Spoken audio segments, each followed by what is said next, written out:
Guys, I wanted to shoot a quick video.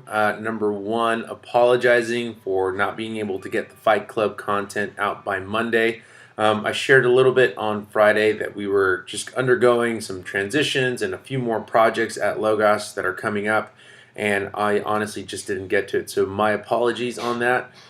In light of that, I just wanted to give you guys a quick announcement that this Sunday, I know I mentioned that we were going to be having a members meeting. We are not, so don't worry about that. But just go ahead and check your emails, or I'll even post on Facebook whenever it is we do get back to that. But once again, this coming Sunday, we will not be having a members meeting. So moving on to Fight Club, some of the material that you guys are going to be covering this week, if you haven't already. I know some of you I think have met early on, but if you haven't met or you're about to meet, here are a few things that I want you to look at as you guys meet tonight. Number one, we're going to be looking at 1 Thessalonians chapter 2, verses 1 through 4.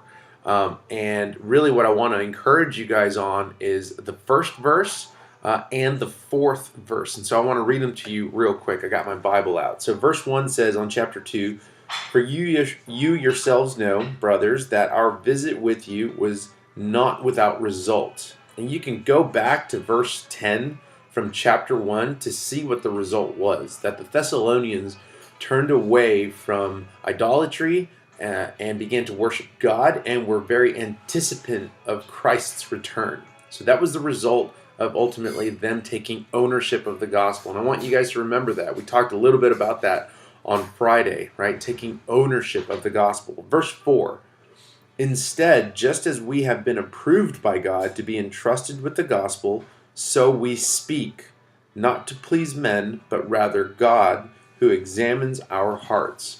And the reason I want to focus on verse 1 and verse 4 is because in verse 1, we already know what the result is. We already know what the result of the Thessalonians being as an example was, right? They turned away from idolatry and they were anticipant of Christ. And so as you guys meet tonight and as you guys remember our talk from Friday, I want you guys to ask yourself some tough questions regarding that result.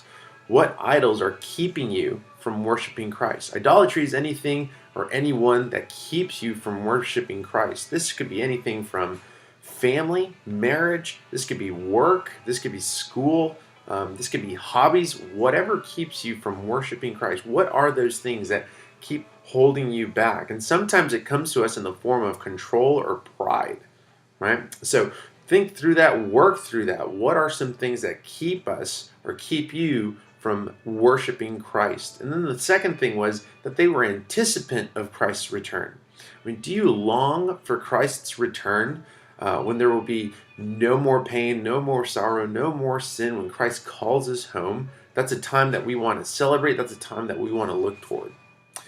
In the meantime, go into verse 4 where he says, "Instead, just as we've been approved by God to be entrusted with the gospel, so we speak."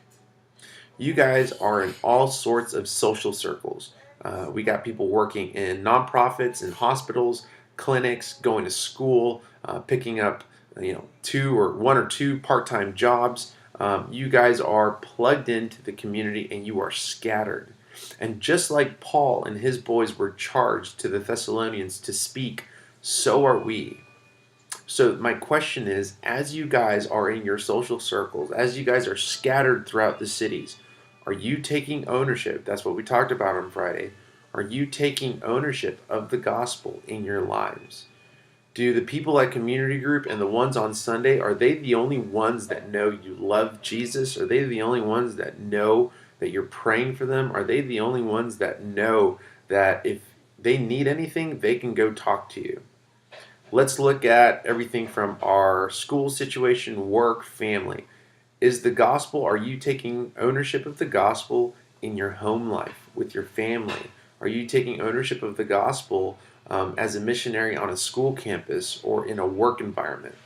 Guys, I want you really to think through this because verse 4 really impacts, and this is a theme that we see carried on through Thessalonians. So one more time, verse 4, "Instead, just as we have been approved by God to be entrusted with the gospel." Now that doesn't just mean pastors or leaderships, that means us. We have been entrusted with the gospel, so we speak. not to please man, rather God, who examines our hearts. So as you guys talk this week, or as you guys revisit some of these things from this past Sunday, I want you guys to examine one another's hearts. Are we taking ownership of the gospel in our lives? If so, do those around us who are not part of community group, who are not part of Sunday morning, do they know that we love Christ?